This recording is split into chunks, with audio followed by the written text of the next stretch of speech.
chceš byť? Rozhovory o prijímačkách na stredné školy. Dnes sa nachádzame na škole umeleckého priemyslu v Hlohovci a budeme sa rozprávať s Erikom Michalčíkom. Vitaj. Ďakujem, vítajte vy u nás. Veľmi sa tešíme, že tu môžeme byť. Ešte predtým, než začneme rozoberať detaily školy a prijímacích skúšok, by si nám mohol povedať niečo o sebe, aby sme vedeli, čo robíš na tejto škole a tak ďalej. Čiže volám sa Erik Michalčík a som v súčasnosti odborný učiteľ na škole umeleckého priemyslu. V minulosti ale aj bývalý študent, to znamená, že absolvent tejto školy a tým pádom človek, ktorý možno má aj nejaké insiderské informácie ešte z čias, kedy som bol žiak.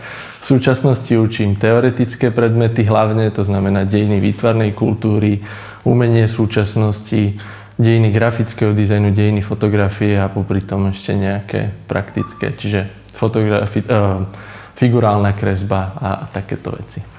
No, to presne znie, že na tejto škole učíš všetko.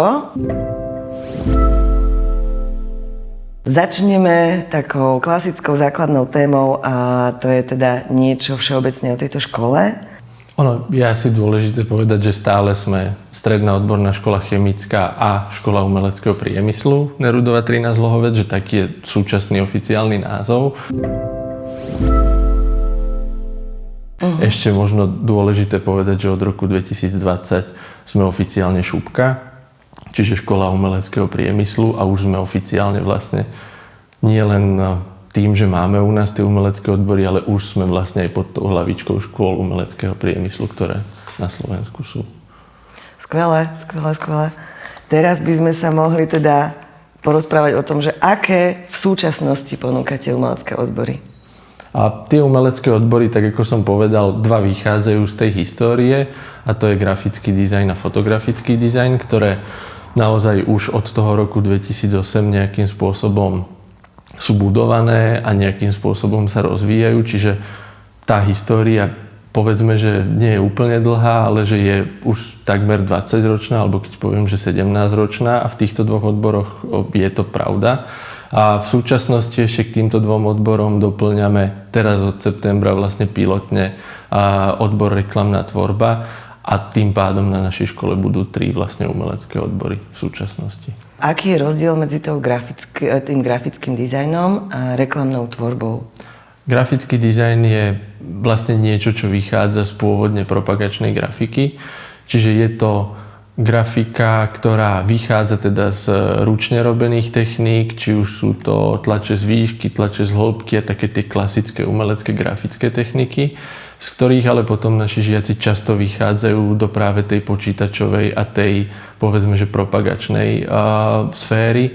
Čiže buď sa z toho vytvárajú, povedzme, nejaké ilustrácie, alebo sa upravujú z toho nejaké logá, alebo samostatne potom pracujú z nejakých návrhov, ktoré si výtvarne vytvoria práve v tých počítačových predmetoch. V tej reklamnej tvorbe by to malo byť zamerané viac aj na takú, povedzme, že videoreklamu, nejaké krátke videospoty, nejaké možno produktová fotografia, produktové video a niečo, čo je skôr smerované do, povedzme, že nie tak výtvarného, ale skôr do toho reklamného sveta. Veľmi dobre, je to veľmi praktické, že v podstate je to tak rozdelené, ten grafický dizajn je viac výtvarný a tá reklamná tvorba je vlastne viac pre tú reklamnú sféru a pre ten biznis. Tak. A potom je tam predmet navrhovanie. To navrhovanie my z umeleckého prostredia si vieme predstaviť, čo ten predmet obnáša, ale možno by rodičov mohlo zaujímať, že čo toto navrhovanie, ako prebieha tá hodina a čo sa na nej študenti naučia. Navrhovanie je vlastne, povedzme, že profilový predmet pre 3. 4. ročníky, to znamená pre žiakov, ktorí buď už sa pripravujú na maturity, alebo už sú priamo v tom maturitnom ročníku. A tam vlastne pracujú jednak s výstupmi, ktoré by mali byť uplatniteľné práve v tom grafickom dizajne, čiže či už je to logo, či už je to nejaká vizuálna identita, či už je to navrhovanie nejakých, povedzme, tlačovín a podobne, takých ako propagačného typu. Čiže práca na počítačoch, práca na programoch, na Adobe programoch vo veľkej miere a tam vlastne tí naši žiaci, povedzme, že techniky, ktoré sa naučia práve na figurálnej kresbe, výtvarnej príprave, nejakým spôsobom pretvárajú už do toho, povedzme, že komerčného alebo nejakého výstupu, ktorý ide do kreatívneho priemyslu. Rozumiem, do nejakého už skoro až produktu, nie? Tak. Logo alebo tlačovina, áno. Alebo obal, alebo podobne. Áno, presne. A potom je tu predmet umelecká prax. Ako prebieha táto prax? Ide o akože reálnu prax v reálnom prostredí, alebo je to prax na škole?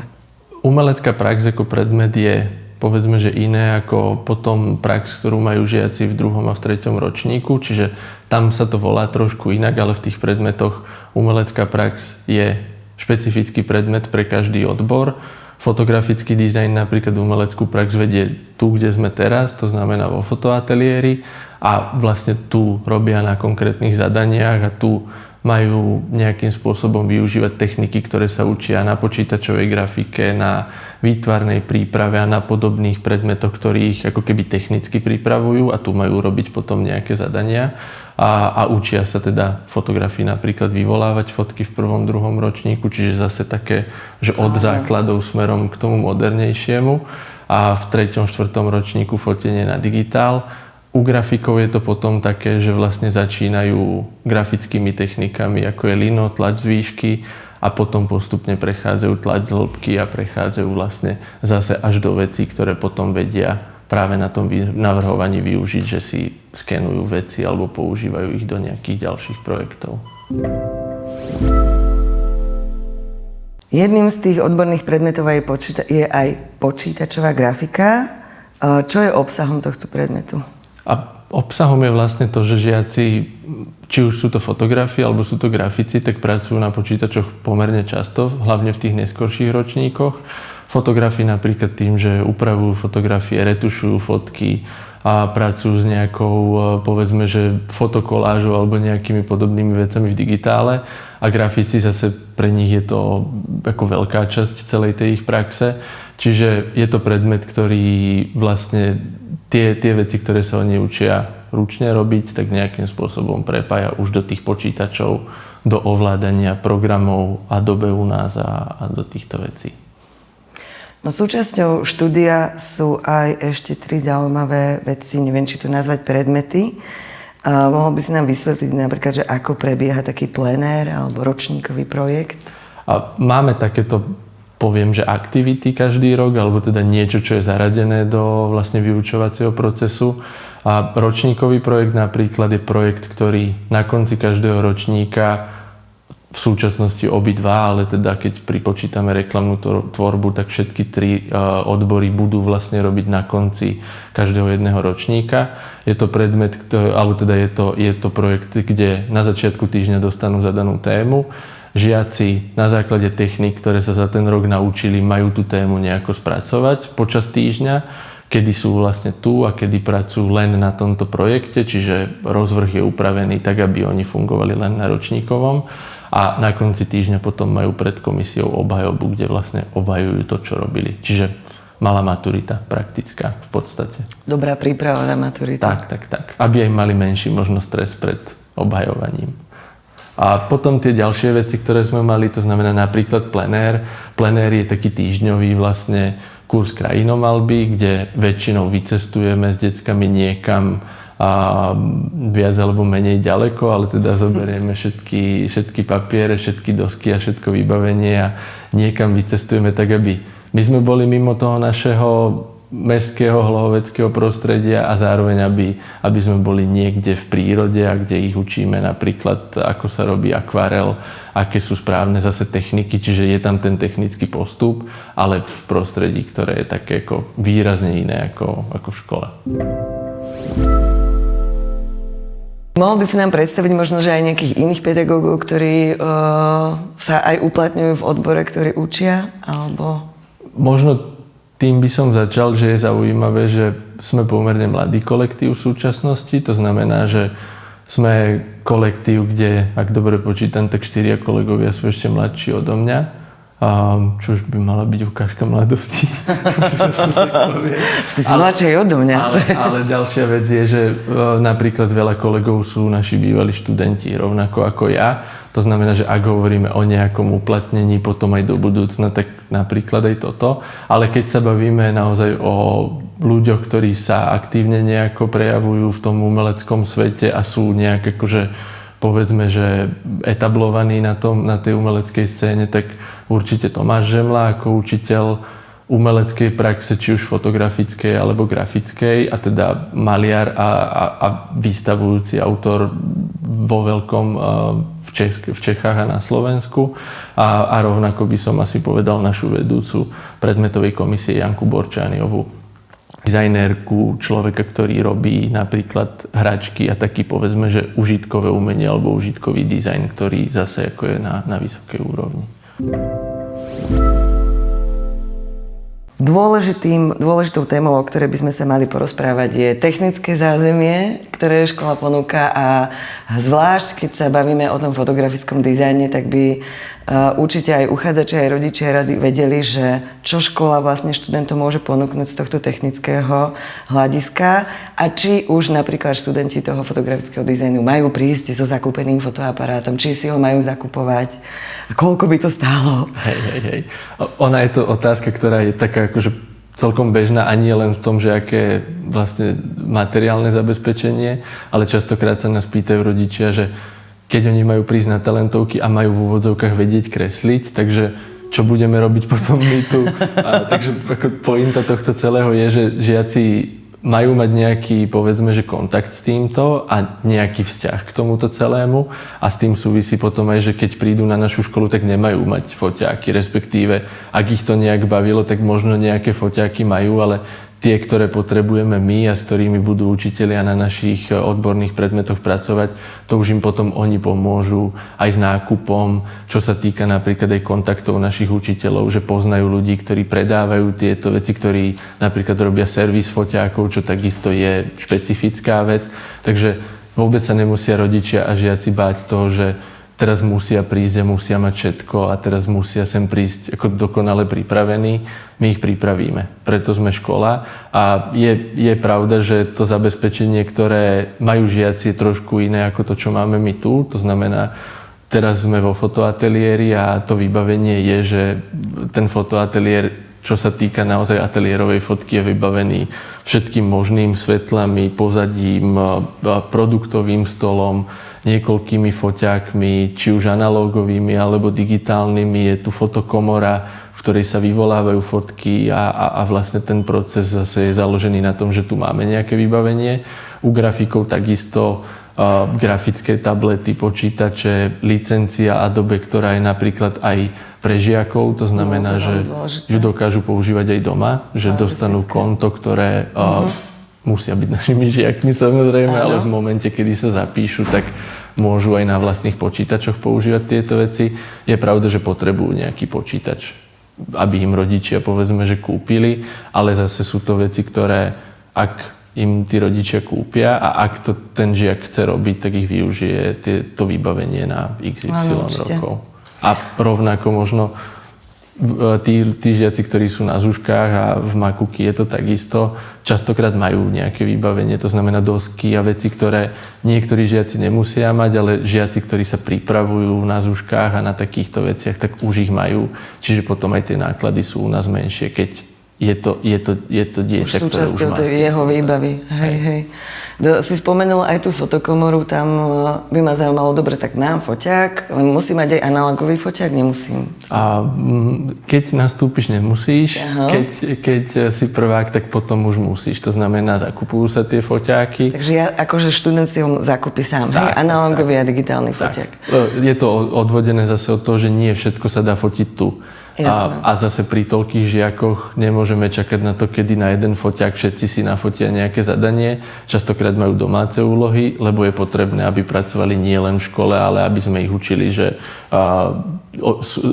nemajú robiť umelecké veci len keď zazvoní, ale že umenie sa nedá časovo obmedziť za deň. Že to majú riešiť ako keby aj vo voľnom čase a premýšľať nad vecami a chystať si veci ako domáce úlohy a nejaké skice a nejaké prípravy a podobne. Čiže musia mať, ale zase netreba s tým sem chodiť pripravený, tu im všetko povieme.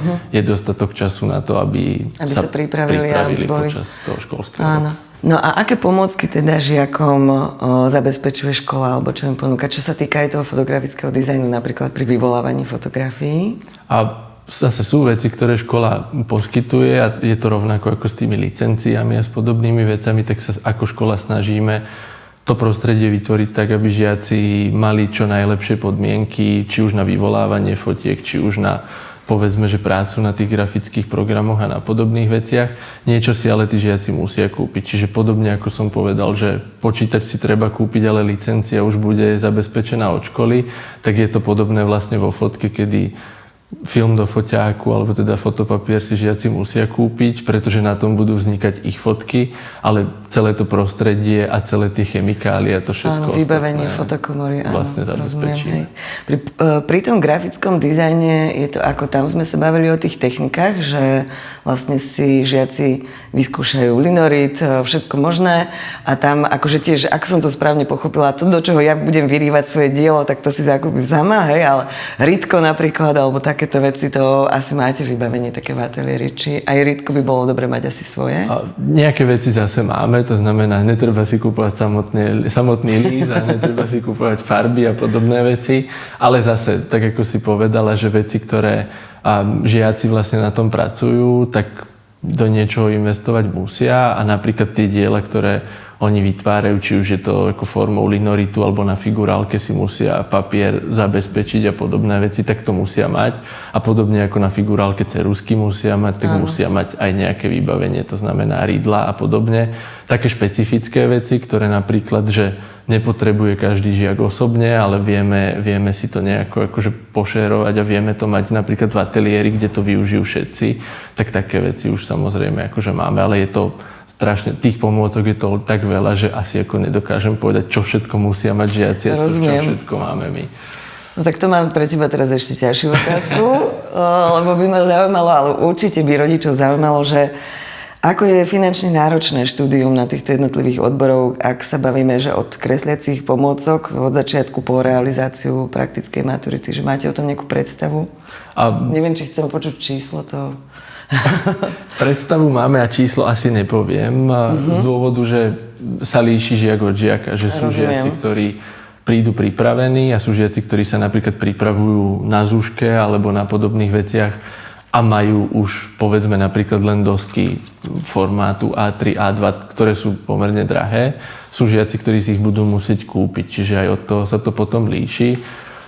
Asi najväčšia investícia bude nejaký počítač, najväčšia investícia asi bude práve ten fotoaparát, ale zase sa bavíme o tom, že sú to veci, ktoré riešime so žiakmi pomerne včas. Rovnako naši prváci, keď sa prihlásia do školy, tak dostanú taký rozpis celkom detailný, napríklad aj o tom, aké vybavenie by ten počítač mal mať, aby im to utiahlo všetky tie programy a všetky tieto veci.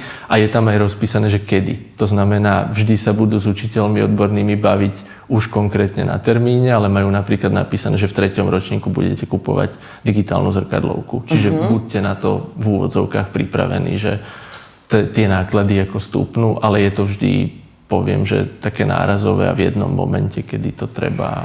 To je dobré, že ich na to takto pripravujete dopredu, no to mi príde veľmi praktické. Čo sa týka mimoškolských aktivít, by som vás chcela pochváliť, že ste sa zúčastnili podľa mňa veľmi významnej umeleckej súťaže, ktorá sa volá Máš umelecké črevo. Myslím, že to bolo tento rok, 2025. Aj tento rok, aj predtým rok, takže ako tá tradícia je tu dlhá a zase poviem, že tá tradícia je tu od kolegyň, ktoré už sú napríklad není súčasťou našej školy, ale že boli súčasťou umeleckého čreva, keď ešte bolo v starých priestoroch Slovenskej národnej galérie kedysi.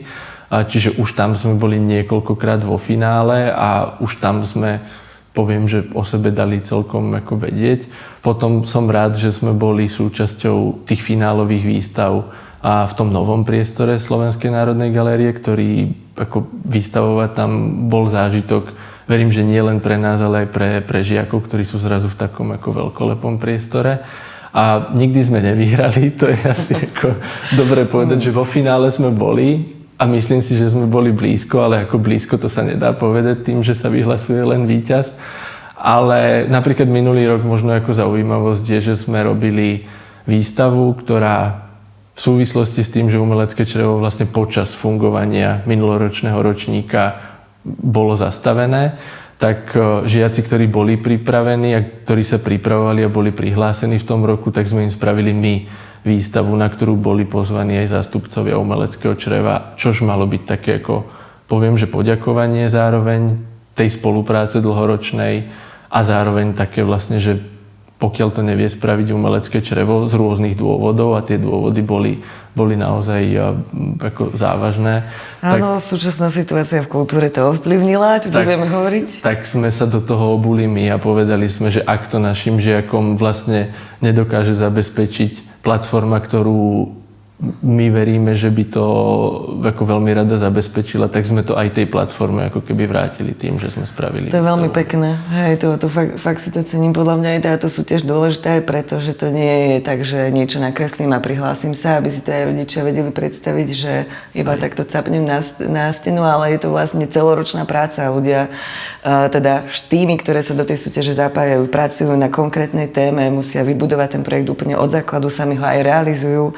Tie formy tých umeleckých diel nie sú len teda statické a také klasické, by som povedala. My sme mali akvárium, do ktorého sme premietali z vrchu. Tak. Wow! Akože, keď učíme umenie súčasnosti, tak sa ho snažíme nejak aj do tých deciek trochu ako pretavovať. To je fantastické, lebo aj tá súťaž je zameraná práve na ten kontakt s tými súčasnými formami toho umeleckého sveta. Čiže nekreslíme si iba. Nekreslíte si, áno, presne. A hlavne získate aj praktické akože skúsenosti z toho, ako sa to dielo buduje, ako sa inštaluje v takejto profesionálnej inštitúcii. Teda. Hej. Ďalšia dôležitá otázka alebo téma, ktorej by som sa chcela dotknúť, je, že ako pripravujete študentov do praxe. Takže predpokladám, že počas povinnej praxe študenti praxujú v nejakých konkrétnych spoločnostiach, štúdiách, reklamkách alebo neviem. A že vedel by si nám to akože viac priblížiť, že či máte nejaké vyvinuté spolupráce s firmami v okolí, či je to vlastne iba zamerané na Hlohovec alebo na Trnavský kraj, alebo tak, ako tá prax prebieha? A prax vlastne prebieha tak, že žiaci 2. a 3. ročníka si nejakým spôsobom poviem, že sami vyhľadajú prax a zase je to závislé od toho, že máme častokrát decka, ktoré sú zo Serede, ktoré sú ako zo širšieho okolia, čiže nedá sa to úplne aplikovať len na to, že buďte iba v Hlohovci alebo len v Trnavskom kraji. Častokrát je to také ako dosť širšie. A žiaci si hľadajú tieto praxe, ale zase po konzultácii s odbornými učiteľmi, aby to dávalo zmysel a aby to bolo niečo odborné. To je dosť dôležité, lebo keď si žiak sám hľadá asi tú firmu, tak ona ešte nemá prehľad, asi nemá skúsenosti o tom, ktoré štúdio je kvalitné a ktoré teda možno nie je úplne dobré na tú prax, takže Čiže sú to častokrát nejaké reklamné agentúry, nejaké grafické štúdia, u fotografov fotoateliéry, alebo povedzme fotoslužby, alebo takéto špecifické inštitúcie, alebo teda takýto špecifický priestor, kde oni majú nadobudnúť nejaké praktické veci, ktoré my ich síce v škole učíme, ale my im úplne nespravíme ten kontakt so zákazníkom, kontakt s tým, že majú nejaké zadanie a to zadanie musí nejako vyzerať a musí byť na deadline a musí byť, čo na školských zadaniach je tiež, ale to školské prostredie je iné. Takže takýmto spôsobom určite a tým, že je to naozaj trošku po tej osi tých žiakov, tak tie spolupráce poviem, že nejaké sú, ale není sú povedzme každý rok presne tie isté firmy, ale variuje to každý rok. A možno ešte z tej prípravy by som povedal, že tým, že pripravujeme žiakov na, myslím si, že strašne široké uplatnenie, že či už je to voľná tvorba, výtvarná, či už je to nejaká naozaj, povedzme, že komerčná tvorba, alebo niekto sa rozhodne ísť, ja neviem, na architektúru. Máme žiakov, ktorí sa nám hlásia na takú vysokú školu. Niekto sa rozhodne ísť na niečo, tak ako som asi spomínal, že máme žiačku na marketingovej komunikácii v Zlíne, myslím. Takže sú žiaci, ktorí z toho umeleckého si ešte vyberú niečo, čo je možno pre nich špecifické. Na pedagogických máme veľa žiakov každý rok. Čiže aby sa aj rodičia možno nebáli, že to nie je o tom, že čo si s tým kreslením budeš potom robiť ďalej, lebo to je častá otázka rodičov, ale že to umenie má toľko vecí a môže to byť práca v galérii, v múzeu, v nejakých takýchto veciach, takže to uplatnenie je potom strašne široké. My tu máme teda 3 významné školy v Banskej Bystrici, potom v Košiciach a ešte blízke sú nám aj tie Čechy, že máte nejakých študentov aj tam? A máme, respektíve na VŠVU máme aj tento rok žiačku, máme niekoľko absolventov odtiaľ. Nemôžem úplne povedať, že je to pravidlom, lebo zase bavíme sa o tom, že každý ročník je iný a situácia je iná, ale teda žiakov posielame na tie talentovky. Aj teraz boli žiaci napríklad na Akadémii výtvarných umení v Prahe, a na Dni otvorených dverí a na konzultáciách a na podobných veciach. Čiže ako žiaci naši máme absolventov z Banskej Bystrice, z Akadémie. A hlásia sa nám, zase závisí od toho, aký je rok a aké sú tie decká. Vždy je to o deckách. Ja to aj rodičom hovorím, že nevieme my úplne zabezpečiť, kde to dieťa skončí. My ho vieme pripraviť, ale či si ono vyberie to, že chce ísť na vysokú školu, alebo chce tvoriť, alebo sa na to úplne vykašle a povie, že to nechce robiť nikdy, to už my nevieme úplne ovplyvniť častokrát. Tak ten individuálny prístup je tiež veľmi dôležitý. Ja tiež nemám rada úplne tieto štatistiky, ale veľa ľudí to chce počuť, chce mať zaškatulkované, že áno, z tejto školy sa toľko percent dostane na vysokú školu, ale asi je dôležité sa venovať konkrétnemu človeku a pomáhať mu to. Máme žiakov na archeológii tento rok, čiže zase niečo, čo súvisí s umením, ale niečo, čo my ich úplne nepripravíme na archeológiu, ale možno z tých teoretických odborov si zobrali niečo, alebo z tých predmetov si zobrali niečo, čo ich tam dostalo. Máte nejakých úspešných absolventov, ktorými by ste sa chceli pyšniť?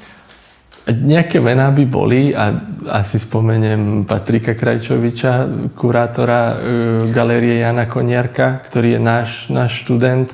Kristýna Minaričková napríklad, človek, ktorý absolvoval, myslím, že Plzenskú vysokú školu a ktorá maluje v súčasnosti a vystavuje. Lukáš Karaba, zase intermediálny autor z VŠVU kedysi, takže máme ľudí, ktorí robia do filmu a teraz vlastne máme nového kolegu Richarda Chudého, ktorý pracoval s filmom, pracoval v produkcii filmovej a zase, že to umelecké naše použil niekde trošku inde, ale máme aj takýchto absolventov. To je fantastické. Ty si to vlastne už aj načrtala, ja som sa k tomu chcela dostať, že aby rodičia mali predstavu, že keď dieťa naozaj vyštuduje grafický dizajn, tak nemá iba jedno jediné konkrétne uplatnenie vlastne v budúcnosti, ale že tých profesí na výber je strašne veľa. Ty si ich vlastne už aj nejakým spôsobom opísal, ale veľmi zaujímavé je, že teda naozaj podľa záujmu to dieťa sa môže rozhodnúť študovať archeológiu nakoniec a môže možno, že aj tam využiť nejaké zručnosti, ktoré sa tu naučí. No, predstavujem oprašovanie štečekom tie...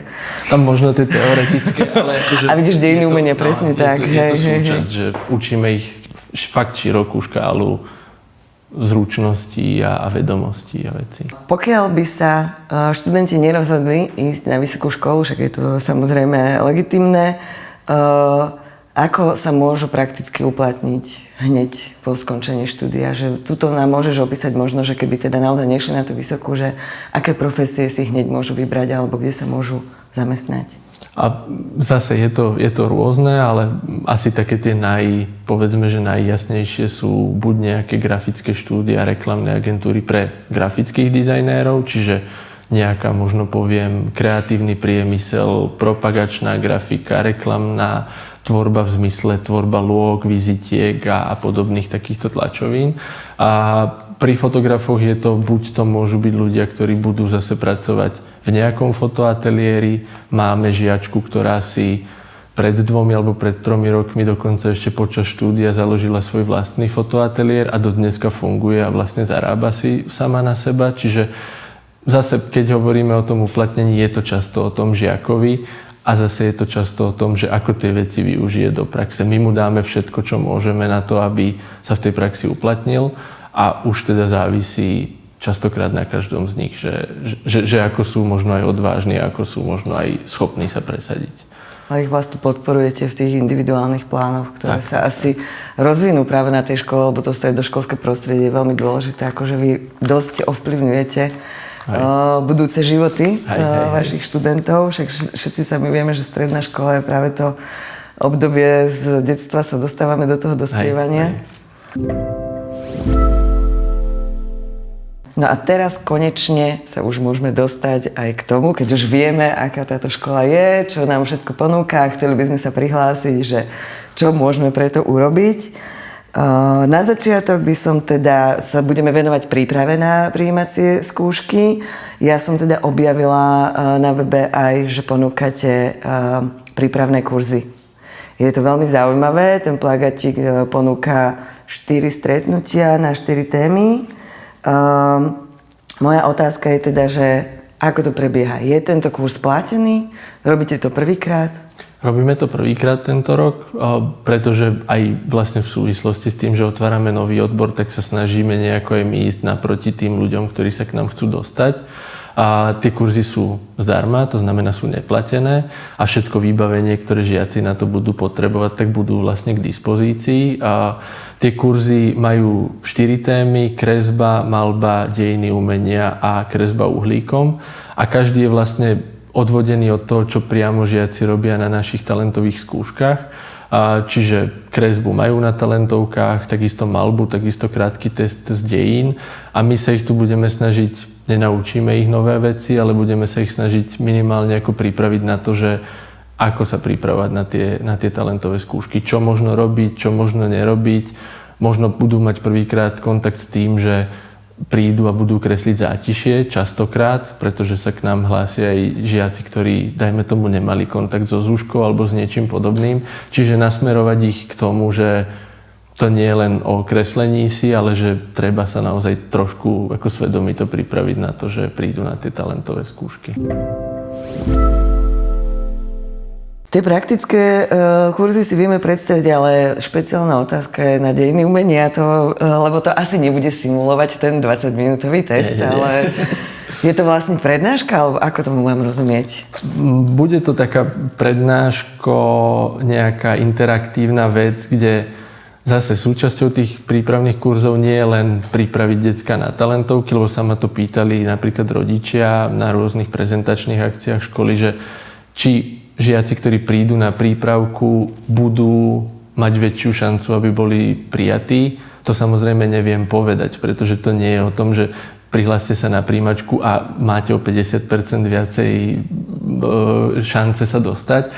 Je to o tom, že tí žiaci budú možno mať bližšie k tomu, o čom sa tu na talentovkách a na celom tom štúdiu budeme potom s nimi 4 roky baviť. Aj tie dejiny majú byť trošku o tom, že jednak poviem, že namotať ich trošku na tie dejiny, možno trošku im povedať veci, ktoré na tom teste priamo budú, alebo okruhy, nie samozrejme otázky, a pripraviť ich na to, že sú to veci, ktoré aj na tom teste sú, ktoré majú vychádzať z dejepisu, z výtvarnej výchovy, čiže čerpáme z vecí, ktoré sa učia na základkách, ale aby sme v nich trošku prebudili to, že neprídu len s tým, že však uvidím, ale že majú naozaj záujem o to, čo my tu robíme a čo my ich tu vlastne budeme učiť. To je vlastne iba taká jedna časť, ktorú vy ponúkate, ale dôležité je porozprávať sa teraz o tom, ako sa majú žiaci pripravať doma. Že či napríklad, ale to už sme sa dotkli aj tejto témy, že nie všetci, ktorí sa k vám hlásia, chodia do základnej umeleckej školy. Aj. Je to výhoda? Asi. Určite. Je to výhoda chodiť na základnú umeleckú školu? A zase pýtajú sa to rodičia, je to výhoda minimálne v tom, že ten žiak je nejak vedený. Že to nie je, poviem, že o kreslení si, ale že to je o tom, že už ho niekto vedie, ako má kresliť, čo má kresliť, na čo si má dávať pozor, na čo si nemá. Čože je iné, keď žiak sám kreslí doma, a môže to byť ako veľké plus, keď žiak má ten záujem, nemusí chodiť na zúšku, ale je to ako veľké plus, ktoré má ten žiak vo výbave, keď už na tú zúšku chodí. Plus ovláda rôzne iné techniky, ktoré napríklad decká z domu, alebo teda ktorí sa pripravujú iba doma, nemajú. Čiže je to naozaj taký ako benefit, ktorý tá zúška má. Kedy si myslíš, že je potrebné sa začať pripravovať teraz, aby sme si to osvetlili, tie príjmačky, tie talentovky bývajú niekedy v apríli, v máji? V marci, na konci marca, aspoň teda posledný rok už to tak bolo, čiže to máme nejakým spôsobom aj my, poviem, že pridelené, a pripravovať čo najskôr. Ako netreba to podceniť. Máme žiakov zase, ktorí sú u nás v prvom ročníku, o ktorých viem, lebo si ich pamätám z nejakých DODčiek a z podobných, kde oni hovoria, že ja som tu bola už, keď som bola u osmačka. Že lebo som proste kreslila a chcela som kresliť, to je fajn. A zase nehovorím, že to tak musí byť. Mal by si budúci žiak budovať nejaké portfólio už pred prijatím?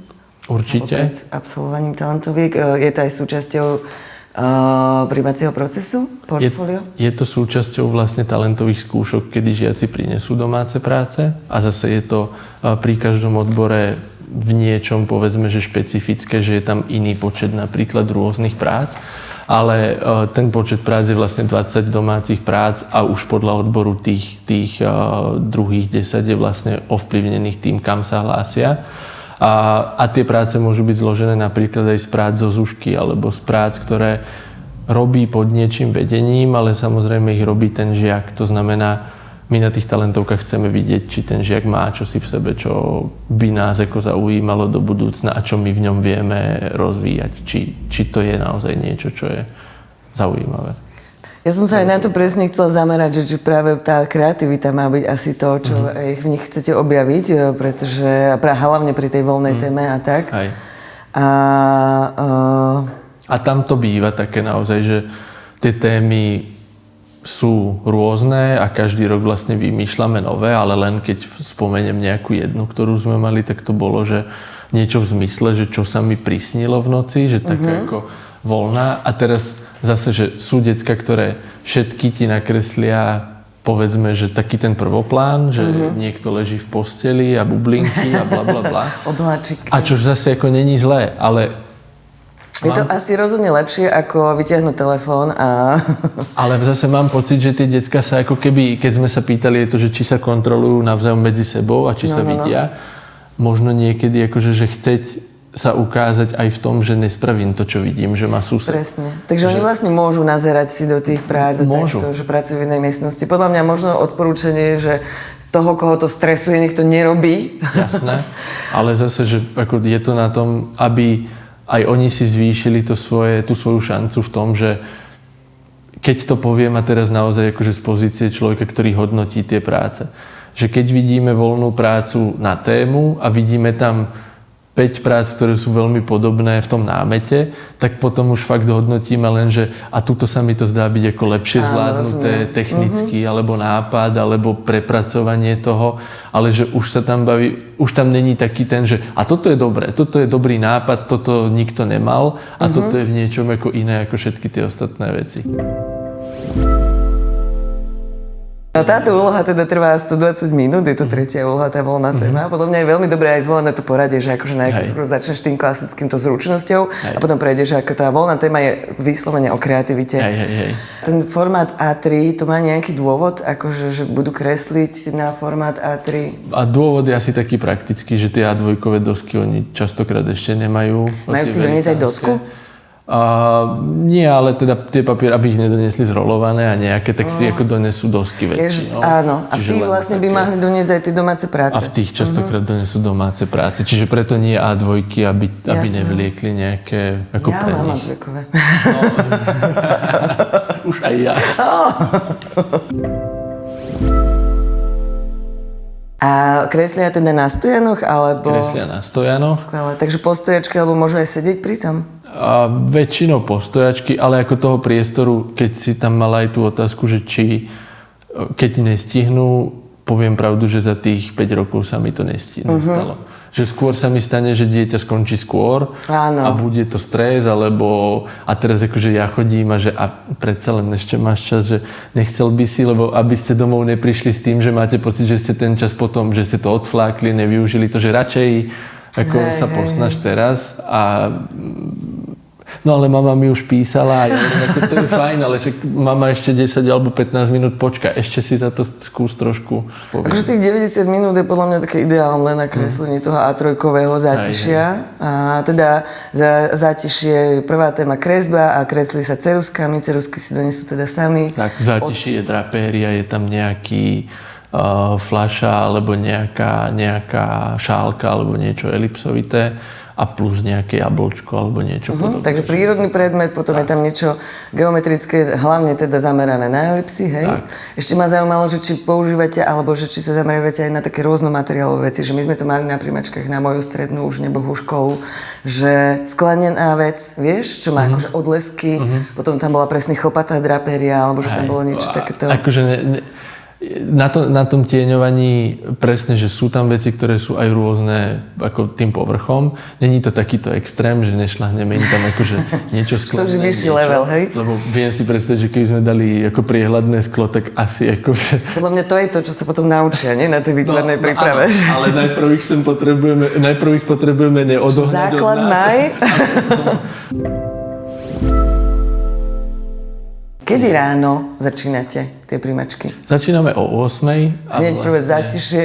No, prvý je test. Prvý je test? Áno, ten vlastne ako jednoduchý a tam sú fakt veci, nie je úplne o tom, že kto bol hlavným predstaviteľom, ale dajme tomu také veci, ktoré poznajú, že Mona Lisa a také, tak sa pýtame, že kto to zhruba naozaj, namaloval. akože taká, že... A aby sme vedeli, že to naozaj není, poviem, že človek, ktorý sem prišiel, pretože matematiku máme len 2 roky. Lebo ako reálne to je super point. že sem prídu ako s tým, že no ale že ona nemá rada matiku. A ja, no, to je fajn, ale ako budeme mať dejiny výtvarnej kultúry, tam je mien a tam je veci a z toho maturujú. No to ona nedá. Ja hovorím, no tak ale potom je to asi zle vybratá škola. Že, a to nechce ako človek akože odohnať, ale že ísť sem len preto, lebo ona nemá rada matiku, no... Zaujíma ma ten praktický proces, že teda dobre, prídem ráno o 8:00, hneď test 20 minútový, potom je tam nejaká prestávka. Tak po každom tom zadaní, alebo teda po každom tom kole je taká krátka prestávka. Na 10:00 trošku sa ako rozhýbať, trošku sa aj akože udomácniť, poviem. Máte tu nejaký bufáč, že kde by si mohli zbehnúť pre niečo, či si radšej nech si donesú? Sú tie automaty, to znamená bufet bol zrušený kvôli tomu, že je ako pohodlnejšie vlastne tieto automaty prevádzkovať, ale prejdú sa po škole, vidia častokrát tie práce na chodbách. Počas talentoviek sú tu naši žiaci, to znamená niekedy sa poznajú s niekým, kto tu už chodí, takže ako zase im to dodá trochu, že sa stretnú s kamošmi, ktorých tu poznajú. Je to také, že potom sa tu prechádzajú. Niektorí sú takí ako zhovorčiví, že sa s nami chcú ako rozprávať, čo je zase fajn. Áno. A takže to už je, že celý ten deň je vlastne dobrý na to, že oni sa tu nejak trošku, poviem, že uvoľnia tým časom. Nemôžu byť v strese celý deň a dúfam, že to má taký efekt, že to... No a po teste teda, ktorá úloha? Ide kresba? Po teste ide kresba. Takže kresba, zátišie, ako sme spomínali, na trojku, 90 minút, celú školu za Stojanom. Okolo Stojanu je teda cca 10 ľudí. To je podľa mňa taký ideálny počet. Kde by som možno akože vychytal chybu, ktorú aby decká nerobili, nerozmazávajte prstom. Jejda, áno, to je podľa mňa, áno. Každý rok sú takí rozmazávači, ktorí... To je veľmi dobrá praktická rada. No, že ako nepomôže nám to v tom, že vidíme, že viete kresliť, pomôže nám to v tom, že vieme, že viete prechádzať prstom po papieri. Áno, áno. Tam technika není. Hej, no, naučiť sa šrafovať je podľa mňa... No, alebo niečo, tieňovať pohybom ceruzky. A je to pre nás zaujímavejšie, ako to, keď to vidíme ako zašmudlané a špinavé a vlastne potom ešte to dochytajú často tými prstami rozmazanými. Že ako pre nás je zaujímavejšie vidieť fakt to, že čo v tom dieťati je. A môže to byť dieťa, ktoré si kreslí doma, nikdy nemalo vedenie, ale niečo v ňom je, čo si povieme, že ale ako vidí, ja neviem, elipsy, priestor vidí celkom zaujímavo. Alebo reálne, alebo realisticky, alebo tá drapéria býva, že niektorí to úplne odfláknú, niektorí tam sa na tom chcú vyblbnúť v tom tieňovaní a že tam zase, že tento má zmysel pre nejaký detail, alebo že chce sa v tom ako trošku. Že to sú také... Takže ťažko sa to aj tým rodičom vysvetľuje, že no dobré, čo tam vy potom ako na tom pozeráte? No čak presne toto, no. O čo sme si teraz povedali, že dobre, že sme zašli presne do takých detailov. No a po kresbe ide tá maľba? Po kresbe ide maľba, zátišie sa trošku premení, aby to nebolo, že to majú monotónne. To zátišie býva skladané tak farebne, to znamená, povedali sme, že nejaké ovocie, to chodím pred talentovkami vždycky nakupovať limetky a veci, ktoré nakupujem podľa toho, jak sú zelené, nie podľa toho, či sú zrelé, ale nakupujem, že čo bude vyzerať dobre a čo bude nejaký farebný akcent, že to býva akože úplná bláznovina. Ale ide o to, že aby zase nám ukázali nie len vlastne kresbu tých tvarov a vlastne budovanie tých tvarov a tých objektov, ale zároveň, že miešanie farieb, tieňovanie v tej farbe, čo často býva zaujímavé, že vlastne ako tieňujú niečo, čo je zároveň farebné, zároveň tmavšie, svetlejšie a že vlastne jak dokážu robiť s týmto. No a toto je to farebné cítenie. To farebné cítenie, ale to má inak akože dobre, že to tam možno je, teraz som si uvedomila, lebo vieš, že majú kresliť realistické zátišie, že teda v štýle realizmu, alebo to môže mať impresionistický potón, môže tam byť nejaké miešanie farieb, vieš, že musím tú limetku nakresliť iba tak zelenú, ako tam naozaj je, alebo môžem použiť vlastne, keď už poznám to, že niektorí žiaci v tej maľbe majú nejaký špecifický prístup, že tieňujú proste do žltá, alebo že či to môžu sa akože s tou farbou pohrať viac menej. Môžu. A ukázať ale sa zase, možno. Ale zase, potom rozlíšime, že čo je impresionizmus a čo je totálny fomizmus. To som použila, akože, aby to všetci rozumeli. Ale že zelenú limetku spravím brontovú. Zase nech to není špekulácia úplne, že ako chceme vidieť fakt tú skladbu toho, čo vidím, ale zároveň to prenášam na to 2D, čo je vlastne pointa aj pri tej kresbe, že 3D na 2D a jak to vlastne viem spraviť. A zároveň potom v tej farbe, že niečo sa nám z limetky odráža do tej fľaše, alebo niečo, že možno či aj tieto veci vidia. A zase niektorí to vidia viac, niektorí menej, niektorí kašľú na to, lebo na to neboli učení. Tam je to ako individuálne. Tam máte na výber vlastne aj tie techniky, teda alebo farby, ktoré môžu použiť, že môžu pracovať aj so suchým pastelom alebo s olejovým. Vodovky, tempery, klasika, môžu si doniesť aj akrylové farby, anilinky, akvarel. Môžu urobiť aj akvarel, keby chceli? Keby chceli, môžu. Odporúčame nezobrať si len 3 vykresy A3, ale... Zase ako byť pripravený na to, že techniky, ktoré, ja neviem, dlho schnú, alebo že byť si vedomý toho, čo idem robiť. Áno, že zase my ich netlačíme úplne von z tej komfortnej zóny, minimálne v tom, že si môžu vybrať tú techniku. Ako to, čo musia spraviť, to je asi mimo ich komfortnej zóny, ale ako prispôsobte si to tým, že používate materiály, ktoré buď ste už robili, alebo ste na ne zvyknutí. Doniesť si, že absolútne všetko, handrička, štece, nádobku na vodu, hej, že dostanete vodu, tu máte dosku, tam si dáte papier, ak chcete si ho prilepiť, lepiacu pásku, hej, alebo niečo také. Že ako nejaké veci naozaj sa vybavíte. Ako vieme, na druhú stranu, asi trošku aj pred tým štúdiom, že aby naozaj mali pocit, že nie, že prídu si sem kresliť jedným skicárom, ale že to vybavenie je, poviem, že je toho celkom dosť. A sú to maličkosti, že lepiaca páska alebo plastická guma, ale že už predsa len idem na tie talentovky pripravený, že už mám tú ako keby zodpovednosť. Že... A hlavne teda, keď už som dobrý v nejakej technike, tak si zabezpečím si to, aby som ju mohol aplikovať asi pri tých úlohách, že čo sa týka možno, že aj tejto maľby, ale hlavne tej voľnej témy.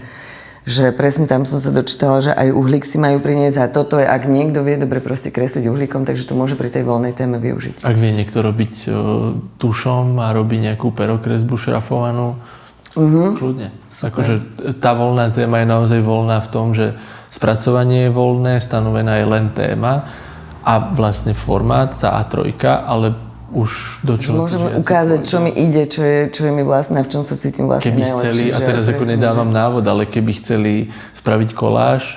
No to som sa chcela opýtať, že hej, že či to môže byť proste, že naozaj tá technika je absolútne voľná. No 3D objekt asi by tu nemal byť, že ide o to asi robiť to na tom papieri. Hej. Zase akože aj pre nás, aby to bolo s tým manipulovateľné. Rozumiem, aby to malo aj podobné veci, ktoré my vieme podobne hodnotiť, ale... Že asi ťažko sa nám bude hodnotiť objekt versus ako nejaký... No veď jasné, hej, zase aby to bolo porovnateľné. Hej. No dobre, takže to sú vlastne, že test, kresba, maľba, voľná téma a majú si priniesť aj tie domáce práce v tých doskách a trojkových ideálne. A je tu teda, že vlastné domáce práce v rozsahu 10 kusov, minimálne A4, to je podľa mňa tiež dôležité povedať, že podľa mňa kto kreslí menšie, ale akože sú aj pekné veci, určite tie domáce veci, ktoré majú menšieho formátu, ale teda minimálne A4. A Čo si pod tým máme predstaviť? Že ty si, už sme sa možno, že k tomu tak dostali, že tam môžu byť aj veci zo Zušky? Môžu. Či to musí byť vyslovene domáca tvorba? A môže tam byť vlastne taká, povedzme, že vlastná nejaká tvorba a zase závisí o tom, budú decka, ktoré sa z vlastnej iniciatívy, či už na Zuške alebo doma, budú chcieť pripravať tým, že budú kresliť čálky. To znamená, není pointa vlastne domácich prác to, že musíte kresliť nejaké, povieme, neviem, postavičky, zvieratka a voľné veci, ale veci, ktoré nám chcete ukázať, ktoré nám chcete vlastne odprezentovať. Tam by som povedal, častokrát nám decká robia anime.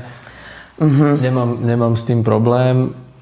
Je problém, keď za ten deň vidíme 30. anime a už sa nám to zlieva. Čiže to, čo som aj povedal predtým, že chcieť sa trošku... Áno, ukázať to, v čom je človek výnimočný. No, hej. Je fajn, že ich to baví. Veľa tej budúcej generácie je práve dobre v tejto tematike alebo v tejto špecifickej technike možno, že až. Ale keď už ju použite, tak možno, že naozaj na niečo extrémne originálne a aby hlavne aj ten námet bol niečím vypichnutelný medzi ostatnými. Hej, možno nejaký komiks to spraviť alebo niekam to posunúť.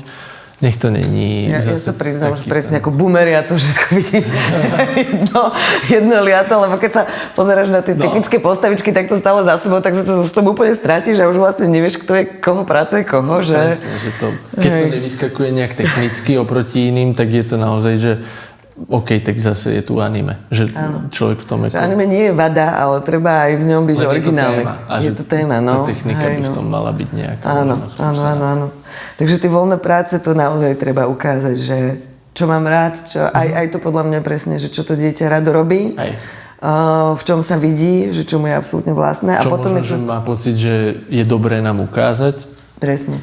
A potom je tu presne druhá časť tých domácich prác sú práve konkrétne už veci, že pri fotografickom dizajne majú doniesť vlastné fotografie na tému portrét a krajina po 5 kusov. A dôležité je, že vo vytlačenej forme. Záleží na nejakom formáte. Majú byť nejaké veľkosti, to je asi tiež... Ten formát je, akože nech to není na občiansky formát, ale... Som myslela, že nech to není tapeta, aby... Keď to bude A3-ková fotka, tak ale zase ako je to nákladné pre tie decká, čiže nemusí to byť za každú cenu. My zase len chceme vidieť, že keď fotí portrét, tak či je to len taký ako výcvak, alebo či je to nejaké trošku štilizované, trošku nejaké, že aj na tom človek uvidí, že ako to decko rozmýšľa nad témou, ktorú síce má zadanú, ale že či sa v nej chce nejak prejaviť. Hlavne to môže byť akože aj myšlienka v tom formáte, že napríklad, že to dielo, keď áno, ja by som kľudne donesla aj na občiansky fotografie, ale kľudne by ich mohlo byť 40, aké by boli veľké na jednom veľkom formáte, že môže za tým byť nejaký koncept toho diela, že podľa mňa aj to by v tom mohli využiť, že áno, odfotiť portrét neznamená zase len, že posadím si ťa sem a cvákam ťa do aleluja zo všetkých uhlov. Že ten portrét môže byť tiež, môže v ňom prejaviť nejakú originalitu. No a krajina to je tiež, akože tá téma znie veľmi klasicky, ale je podľa mňa veľmi dôležité ju zobraziť proste po svojom a nestratiť sa medzi všetkými krajinkami. Áno, že aj kompozícia toho, že čo si vybral, aký námet, možno, že či je to zase len taký nejaký výcvak, že včera večer bol nafotiť, môže sa to stať, ale že my chceme vidieť ako keby ten proces, ktorý to dieťa do toho vložilo a ten je dôležitý. A pri grafickom dizajne je to krajina 5 kusov tušom, portrét 5 kusov ceruskou alebo uhlíkom. To je tiež veľmi konkrétne zadanie, ale zároveň tiež to nemusí byť asi všetko na prvú. Tak. A možno by som ešte odporúčil, ja viem, že to pre tých deviatakov je problém, čo najmenej sa snažiť možno prekresľovať veci z obrázka. Čož je bežné, že prekresľujú, ja neviem, spevákov obľúbených ako portrét, alebo hercov, alebo podobne. Je to fajn, ale podľa mňa je to dobre si to tak nacvičiť, ale teda dôležité je naučiť sa kresliť podľa reálneho, lebo to sú dve úplne odlišné veci. Veď to. Aj keď je ten portrét podľa reálneho modelu nie je 100%, tak stále to má ako keby inú váhu, že si vôbec ten žiak ako dal tú námahu a teraz niekoho si posadil a niekoho kreslil, že už to je ako pre nás ukážka, že to dieťa chce. poďme sa pozrieť na to, že ako to zhodnotiť teda. Vy to hodnotíte, vy sa vlastne prechádzate v tých miestnostiach popri nich. Máte, a koľko členov má komisia? Koľko ľudí tam je? A tí členovia sú väčšinou podľa toho, na koľko skupín je ten celý počet vlastne v tom dni rozdelený, čiže býva to tak 4 a 5 kolegovia. A s tým, že každý má, povedzme, že triedu, v ktorej ako keby jednak robí dozor a jednak vlastne si všíma trošku tie decká. S tým, že možno je dôležité povedať, že u nás decká pri talentovkách sú označení číslami. Aby sa zamedzilo všetkým možným. Nejakým osobným. Hej, že toto je ten a toto je ten. U nás je to číslo. Super. A my si potom napríklad, že keď hodnotíme domáce práce, my si vždy na ne napíšeme číslo, ktoré ten žiak ráno dostal a my vieme, že strelím 4, 8, 9, 5, tak tá je u mňa, lebo si pamätám, že 9, 5 je u mňa a tá je celkom dobrá pri zátiši a už si to nejak ako skladáme dohromady celé to hodnotenie. S tým, že keď dokončia, tak my si to všetci zase zobereme všetci 4 alebo 5 na to pozeráme, aj na tie kresby, aj na tie malby, čiže všetci hodnotíme vlastne všetko. To je kopec roboty. A vyhodnocujete to vlastne hneď aj v ten deň, že akože to je super vedieť aj to, že... žiaci informáciu hneď, ale tým, že oni si tie všetky veci domáce hlavne berú so sebou, tak my si to hodnotíme priamo počas tých talentových skúšok. Tam je zaujímavé aj teda to, že to je tie talentovky, to je 130 bodov v hodnotení. Za študijné výsledky zo základnej školy majú 50 bodov a ešte sú tam mimoškolské aktivity 20 bodov. Že to možno by mohlo, akože tie študijné výsledky sú jasné, talentovky sú rozdelené tak celkovo rovnocenne, za domáce práce je 40 bodov, voľná téma 30, malba 30, test 10, kresba 20. To sme už vlastne ako keby aj prebrali, že ako pristupujete k tomu hodnoteniu, ale že čo môžu byť tie mimoškolské aktivity, ktoré by mohli k tomu pomôcť? Ako získať tých 20 bodov? To sú rôzne, buď to nejaké súťaže práve zo zušiek, že tam sa nám možno práve ako najviac prejaví tá vlastne výhoda toho, že niekto chodí na zušku a zapája sa do rôznych súťaží, do rôznych projektov a bude to nejaký diplom, alebo sú to nejaké vlastne, že ocenená práca, ktorá je tam priložená a podobne. To sú také tie mimoškolské aktivity, ktoré my si ako všímame a ktoré im vedia pomôcť. Akože nedostanú body za to, že bol si v zúške, tak tu máš 10, ale že keď napríklad v tej zúške už bol nejako, povedzme, že úspešný, alebo sa zapájal do nejakých vecí, tak je to. Táto súťaž nie je úplne blízka, ale rozumiem, ako to myslíš, že či môže byť možno to mimoškolskou aktivitou aj niečo, v čom nemusím akože vyhrať prvé miesto. Vieš, že do čoho sa môžem zapájať, neviem úplne, akú mám predstavu o tom. Akože není to, že prvé miesto 25, druhé miesto 20, že není to takto škálované, ale vlastne je to vždycky robené tak, že každý bod je nejak ako bonusový voči tomu, čo sme videli v ten deň, to znamená na tých talentovkách a tie bonusové veci sa počítajú potom naozaj na základe toho, že aké a koľko tých vecí bolo. Že ako je to, v niečom je to také strašne, poviem, že by to mohlo byť brané ako subjektívne, ale v niečom to proste musí byť, že akákoľvek aktivita toho dieťaťa, ktorá ale je vidieť, lebo zase zdokladujte nám, že ste ako nevyhrali súťaž, ale boli ste, že treba niečo, čo skrátka nám viete ukázať, že ste robili. A my keď to uvidíme, tak to vieme oceniť práve tým, že máte ako bonusové body. Koľko uchádzačov príjmate na jednotlivé odbory? Koľko sa asi hlási? V súčasnosti 22 na grafický dizajn, kde je vždycky najväčší záujem a tam je aj ten počet žiakov, ktorí sa hlásia, poviem, že trojnásobný väčšinou.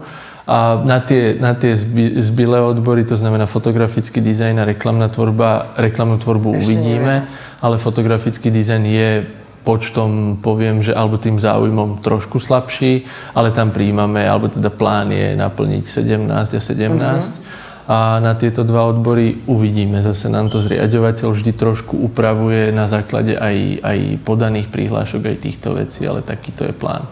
Keby sme to spriemerovali, tak je to zhruba 2:1, že dvojnásobný počet žiakov sa nám hlási a prijímame vlastne. Prijímate vlastne polovicu, hej? Polovicu z tak, toho. toto. A máte teda 2 kolá, a to je presne kvôli tomu, že decká chodia na viacej umeleckých škôl, aby mali možnosť si vyskúšať prijímačky aj tam a vlastne až po obidvoch kolách vlastne vyberáte, hej? Áno. Čiže 2 termíny, takže u nás talentovky vlastne majú 1 kolo, ale teda 2 termíny. Tie termíny sú vlastne spravené práve preto, že tie talentovky na týchto školách, na tomto type škôl je veľmi podobný častokrát ten termín, čiže sa nám bežne stáva, že žiaci u nás, ktorí sú na prvom termíne alebo sú neni na prvom termíne, lebo volali, oni sa vždy musia ospravedlniť, keď sú zapísaní. Tak napríklad, že ideme dneska do Trenčína, ale na ten druhý termín by sme radi prišli, takže preto sú tie 2 termíny, aby sa to takýmto spôsobom akože, aby sme si trošku asi aj my ako školy medzi sebou sa snažili ako neuchmatnúť tých žiakov len preto, že sa na prvý termín prihlásili. Hej, rozumiem. Ešte raz sa chcem poďakovať Erikovi Michalčíkovi, ktorý učí na Šupke v Hlohovci, škole umeleckého priemyslu, za to, že nám objasnil teda, ako to na tejto škole chodí a bavili sme sa o odboroch grafický dizajn, fotografický dizajn a reklamná tvorba. Tak, ďakujem aj ja, že ste prišli.